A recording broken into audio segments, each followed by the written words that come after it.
कुछ महत्वपूर्ण कंसेप्ट के बारे में। यहां से कोई ना कोई क्वेश्चन आपके एग्जाम में जरूर पूछा जाता है जीन पियाजे के कंसेप्ट के बारे में। देखिए जीन पियाजे का सबसे पहला कंसेप्ट है अनुकूलन, जिसको कहा जाता है एडेप्टेशन। एडेप्टेशन का मतलब होता है जब वातावरण के अनुसार खुद को डाला जाता है तो होता है आपका एडेप्टेशन होता है। वो कैसे? जैसा आपको पता है कि भाई अगर आपको गवर्नमेंट जॉब लेनी है, अगर आपको गवर्नमेंट टीचर बनना है, तो उसके लिए सबसे पहले आपको टीचिंग ट्रेनिंग कोर्स करना पड़ेगा, डीएलएड करना पड़ेगा, बीएड करना पड़ेगा, उसके बाद फिर आपको अपना सीटेट पास करना पड़ेगा। इस तरीके से आपका प्रोसेस चलेगा आपको गवर्नमेंट जॉब लेने के लिए। तो आप लोग क्या कर रहे हो, वातावरण के अनुसार खुद को डाल रहे हो कि अगर गवर्नमेंट जॉब लेनी है तो पहले मुझे इस तरीके से ये चीजें करनी पड़ेगी, ठीक है। तो यही होता है आपका एडेप्टेशन यानी कि अनुकूलन। अब इस एडेप्टेशन के दो प्रोसेस होते हैं, तो बड़े महत्वपूर्ण प्रोसेस होते हैं और बहुत बार एग्जाम में आते हैं। एक होता है आपका एसिमिलेशन और एक होता है आपका एकोमोडेशन, जिसको हिंदी में कहते हैं आत्मसातकरण, हिंदी में कहते हैं इसको समायोजन। जितने महत्वपूर्ण टर्म है कोशिश करना इनको इंग्लिश में याद करना। हिंदी में इनके अलग अलग नाम दिए होते हैं तो बच्चा बहुत कंफ्यूज होता है, ठीक है। तो इनके इंग्लिश में नाम याद करना। देखिए जो एडेप्टेशन के दो आपके प्रक्रिया होती है, प्रोसेस होते हैं। पहला होता है एसिमिलेशन। एसिमिलेशन का मतलब होता है जब पूर्व ज्ञान को यानी जो प्रीवियस नॉलेज होती है उसको नए ज्ञान के साथ जोड़ा जाता है। अब देखिए ऐसा तो है नहीं जीन पियाजे आप पहली बार पढ़ रहे हो, आपने अपने टीचिंग ट्रेनिंग कोर्स में जीन पियाजे से के बारे में पढ़ा होगा, या फिर मेरे पढ़ाने से पहले भी आप लोगों ने जीन पियाजे के बारे में पढ़ा होगा। तो कुछ ना कुछ प्रीवियस नॉलेज यानी पूर्व ज्ञान आपके पास जरूर था और उस पूर्व ज्ञान को आपने नए ज्ञान के साथ जोड़ दिया, ठीक है। जो भी जीन पियाजे से संबंधित कोई नई चीज आ रही है आपने उसके साथ उसको जोड़ दिया। तो यही होता है आपका एसिमिलेशन यानी कि आत्मसातकरण होता है। इसको एक एग्जांपल से और समझना। जैसा छोटा बच्चा होता है, मान लीजिए छोटे बच्चे ने एक डॉगी देखा, ब्लैक कलर का कुत्ता देखा। उसने देखा कि कोई जानवर है जिसकी 4 टांगे है, इसकी एक पूंछ है, एक मूंछ है और भौं-भौं कर रहा है। तो बच्चे के पास नॉलेज हो गई कि ये जानवर जो है कुत्ता होता है। बच्चा जैसे ही थोड़ी दूर आगे चला उसने एक और कुत्ता देखा, इसकी भी 4 टांगे थी, पूंछ थी, मूछें थी और ये भी भौं-भौं कर रहा था, लेकिन ये सफेद रंग का था। तो इसने क्या काम करा, पूर्व ज्ञान के अंदर जो जो नॉलेज थी कुत्ते के बारे में उसको नए ज्ञान के साथ जोड़ दिया कि भाई जरूरी नहीं है कुत्ता काला ही हो, कुत्ता सफेद भी हो सकता है, भूरा भी हो सकता है। तो ये होता है आपका एसिमिलेशन होता है, ठीक है। उसके अलावा दूसरा होता है आपका अकोमोडेशन। अकोमोडेशन होता है पूर्व ज्ञान में परिवर्तन करके जब वातावरण के साथ तालमेल बैठाया जाता है, यानी प्रीवियस नॉलेज के अंदर उसको मॉडिफाई करके, उसको संशोधित करके जब वातावरण के साथ तालमेल बैठाया जाता है वो होता है आपका अकोमोडेशन होता है। वो कैसे होता है देखिए। अब बच्चों को एसिमिलेशन में ये तो पता चल गया कि कुत्ता जो होता है उसकी 4 टांगे होती है, पूंछ होती है, मूंछ होती है और वो भौं-भौं करता है और वो काला सफेद गोरा कैसे भी हो सकता है। लेकिन कुछ दिनों के बाद बच्चे ने बिल्ली देख ली। अब बिल्ली यानी कैट को देखने के बाद बच्चे ने कहा यार फिर एक जानवर आ गया, इसकी भी 4 टांगे, इसकी भी एक पूंछ है, मूंछ है, लेकिन ये म्याऊं म्याऊं कर रही है। तो इसने क्या बैठाया, इसने अपनी पूर्व ज्ञान में परिवर्तन करा, उसको मॉडिफाई करा, उसको संशोधित करा कि भाई जरूरी नहीं है 4 टांगे वाला पूंछ वाला कुत्ता ही होगा, वो बिल्ली भी हो सकती है, वो आपका चीता भी हो सकता है, कुछ भी हो सकता है, ठीक है। तो ये होता है आपका एकोमोडेशन होता है। तो दो प्रोसेस को आप लोग समझ गए, एसिमिलेशन और अकोमोडेशन को, ये दोनों आपके एडेप्टेशन के आपके प्रोसेस होते हैं, ठीक है। चलिए देखते हैं अब आगे बात करते हैं इक्विलिब्रेशन की। इक्विलिब्रेशन जो होता है इसको सिंपल सा ये समझना, जो आपके दोनों प्रोसेस होते हैं ना, एसिमिलेशन और आपका एकोमोडेशन, इनके बीच में संतुलन बनाने का काम करता है, यानी कि बैलेंस बनाने का काम करता है आपका इक्विलिब्रेशन। ये दोनों प्रोसेस जब चलते हैं तो उनके बीच में जो बैलेंस बनाता है वो होता है आपका इक्विलिब्रेशन होता है, ठीक है। इसको अलग अलग नाम से कहते हैं, संतुलन कहते हैं, साम्य धारण कहते हैं। अब इसी के अंदर एक बड़ी महत्वपूर्ण टर्म आती है आपका स्कीमा। अब देखिए स्कीमा क्या होता है। स्कीमा होता है कि जब मानव के दिमाग में जो चीजें पहले से स्टोर होती है और वह उनका यूज करके किसी विषय के प्रति एक कंसेप्ट बना लेता है, तो इसको स्कीमा कहते हैं। भाई आप लोग देखिए, जब आप लोगों को आपके दोस्त यार ने बताया होगा या यूट्यूब पर किसी ने बताया होगा कि सचिन सर की वीडियो देखिए, तो आपके दिमाग में पहले से चीजें स्टोर थी कि भाई यूट्यूब पर कोई सचिन सर है, वो पढ़ाते हैं और टीचिंग एग्जाम की तैयारी करते हैं।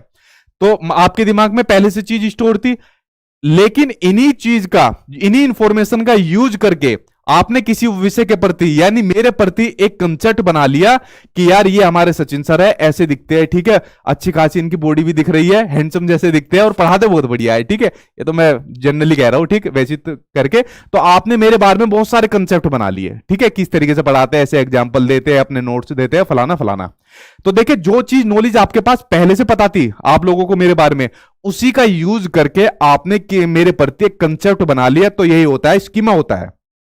ऐसा कंसेप्ट आप लोग बहुत चीजों के बारे में बनाते हो, अपने दोस्त यार के बारे में, स्कूल के बारे में, कैरियर के बारे में। तो ये सब चीज आपके माइंड के अंदर स्कीमा रहता है, मेरे अंदर भी है, दुनिया के हर किसी भी व्यक्ति के अंदर क्या होती है, स्कीमा होता है। ठीक है, अब देखिए इसमें एक वर्ड और आ रहा है कि जो स्कीमा की जो प्रवृत्ति होती है और जो प्रतिक्रिया होती है वो बाय बर्थ होती है, यानी जन्मजात होती है। बिल्कुल सही बात है। जब हम छोटे होते हैं तो जब से लेकर हमारे माइंड के अंदर पता नहीं कितने स्कीमा बन गए, पता नहीं कितने कंसेप्ट हम लोगों ने बना लिए। तो ये जो प्रक्रिया होती है ये जन्मजात होती है, बाय बर्थ होती है मानव शिशु के अंदर, छोटे बच्चे के अंदर। ठीक है, उसके अलावा अगला कंसेप्ट देखते हैं। अगला कंसेप्ट है आपका ऑर्गेनाइजेशन, यानी कि संगठन। संगठन क्या होता है, देखिए अब आपको पता चल गया स्कीमा क्या होता है। इन्हीं स्कीमा को ऑर्गेनाइज करना, संगठित तरीके से करना, यही आपका क्या होता है, ऑर्गेनाइजेशन होता है। जैसा आपको पता चल गया कि भाई टीचिंग एग्जाम की तैयारी कराने के लिए या सीटेट वगैरह की तैयारी कराने के लिए हम तो सचिन सर की वीडियो देखते हैं, लेकिन कोई बच्चा एसएससी की भी तैयारी कर रहा है तो एसएससी के लिए किसी दूसरे टीचर को देखेगा। कोई बच्चा बैंक की तैयारी भी कर रहा है तो बैंक की तैयारी के लिए वो किसी और टीचर को फॉलो करेगा। तो आपने क्या काम करा, आपके माइंड के अंदर जो जो स्कीमा थे टीचर के प्रति, आपने उनको क्या काम कर दिया, ऑर्गेनाइज कर दिया कि यार सीटेट के लिए हम सचिन सर की वीडियो देखेंगे, इनसे पढ़ेंगे, एसएससी के लिए इन टीचर से पढ़ेंगे, बैंक के लिए इन टीचर से पढ़ेंगे। तो बेसिकली आपने क्या काम करा, स्कीमा को पुनर्व्यवस्थित आप लोगों ने कर दिया, इनको ऑर्गेनाइज कर दिया। ठीक है, जैसे मॉल के अंदर जाते हैं, कपड़े जीन्स अलग रहती है, पैंट अलग रहती है, टी शर्ट अलग रहती है, साबुन वगैरह अलग होती है, तो क्या होता है, अलग अलग जो पुनर्व्यवस्थित करना होता है स्कीमा को। ठीक, इसको समझ गए, आगे देखते हैं। ये बड़े महत्वपूर्ण कंसेप्ट थे जो मैंने आपको बताया, और कोई ना कोई एक नंबर का इनसे जरूर आपके एग्जाम में देखने को मिल जाता है। ठीक, अब हम पढ़ते हैं जीन पियाजे ने विकास की जो अवस्थाएं बताई थी, डेवलपमेंट की, इन्होंने कितनी अवस्थाएं बताई थी, 4 अवस्थाएं बताई थी। अब इन 4 अवस्थाओं में से जरूर आपके एग्जाम में क्वेश्चन आता है, एक एक करके ध्यान से सुनना और समझते जाना, उसके बाद प्रैक्टिस करके देख लेना आप लोग, चाहे आप लोग सभी क्वेश्चन का आंसर निकाल दोगे। ठीक है, अब देखिए जीन पियाजे ने जो संज्ञानात्मक विकास की अवस्था बताई, कितनी बताई, 4 बताई थी।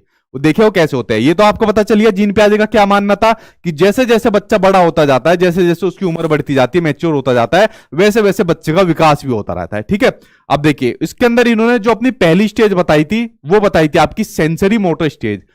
कौन सी बताई थी, सेंसरी मोटर स्टेज, संवेदी पेशीय अवस्था, इंद्रियगामक अवस्था भी कहते हैं, इंद्रियजीत अवस्था भी कहते हैं, पता नहीं दुनिया भर के नाम है, लेकिन इंग्लिश में नाम आप इसका याद करना, सेंसरी मोटर स्टेज। इस अवस्था के अंदर जो बच्चा होता है वो होता है जन्म से लेके 2 साल तक का जो बच्चा होता है वो आपका सेंसरी मोटर स्टेज के अंदर होता है।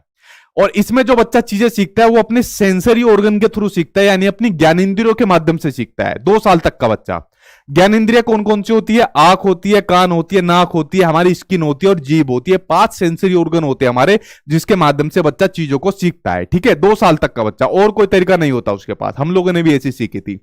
उसके अलावा इसी अवस्था के अंदर एक बड़ा महत्वपूर्ण कंसेप्ट आपका पूछा जाता है और बहुत बार पेपर में आता है, ऑब्जेक्ट परमानेंस, यानी वस्तु स्थायित्व है। और क्वेश्चन ये पूछा जाता है ऑब्जेक्ट परमानेंस का कंसेप्ट किस अवस्था के अंदर बच्चा ढूंढ लेता है। ठीक है, तो आपकी जो सेंसरी मोटर स्टेज है उसके अंदर आपका वस्तु स्थायित्व का गुण बच्चे के अंदर आ जाता है। वस्तु स्थायित्व का गुण मतलब जब बच्चा अपने दिमाग में वस्तुओं की छाप बनाना शुरू कर देता है, जिससे वह छिपी हुई वस्तुओं को भी ढूंढ लेता है, तो ये होता है ऑब्जेक्ट परमानेंस। इसमें क्या होता है, बच्चा अपने सेंसरी ऑर्गन का यूज करता है, जो 5 सेंसरी ऑर्गन है। आप लोग एक तरीका अपना के देख लेना, कोई मोबाइल फोन ले लेना और बच्चा मान लीजिए उससे खेल रहा है या बच्चों को पता है, उसको छिपा देना तकिए के पीछे, बच्चा उसको ढूंढ लेगा। ठीक है, अपने सेंसरी ऑर्गन के थ्रू।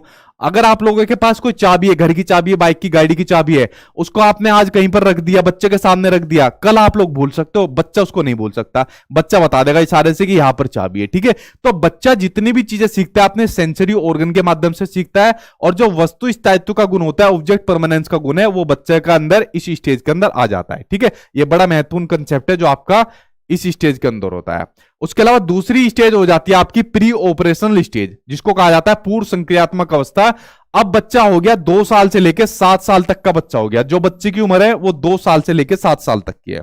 देखिए जैसे कि इस स्टेज का नाम है कि पूर्व संक्रियात्मक अवस्था, यानी कि क्रिया करने से पहले की जो अवस्था होती है वो होती है आपकी प्री ऑपरेशनल स्टेज। इस स्टेज के अंदर बच्चा क्या होता है, जो भी चीज उसके सामने आएगी वो उसको देख भी लेगा, समझ भी लेगा, लेकिन कोई रिस्पॉन्स या क्रिया नहीं कर पाएगा। इसलिए इसको कहा जाता है पूर्व संक्रियात्मक अवस्था, यानी कि क्रिया करने से जो पहले की अवस्था होती है। अब देखिए इसके अंदर बड़े महत्वपूर्ण कंसेप्ट आपके आते हैं, उनको समझना जरूरी है।